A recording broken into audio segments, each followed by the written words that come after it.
High বন্ধুরা, এই প্রবাসে এসে আমরা অনেক কিছু উৎসব হারিয়ে ফেলছি। প্রবাসে এসে কাজের চাপে আমরা কোনো উৎসব পালন করতে পারি না। যেমন এই যে পহেলা বৈশাখ, বাড়িতে থাকতে কত না আমোদ ফুর্তি করতাম, বন্ধুদের সাথে আড্ডা দিতাম, এদিক ওদিক ঘুরে বেড়াতাম। তো এই পয়লা বৈশাখ উপলক্ষে আমি একটা গান বলতে চাই। এই গানটি হলো, একটি বছর পরে এলো আবার নতুন দিনের আগমন, পহেলা বৈশাখের দিনে ফুল নিয়ে আছে কত প্রিয়জনা।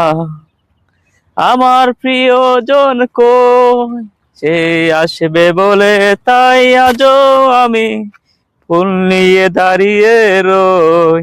সে আসবে বলে তাই আজও আমি ফুল নিয়ে দাঁড়িয়ে রই। হাই।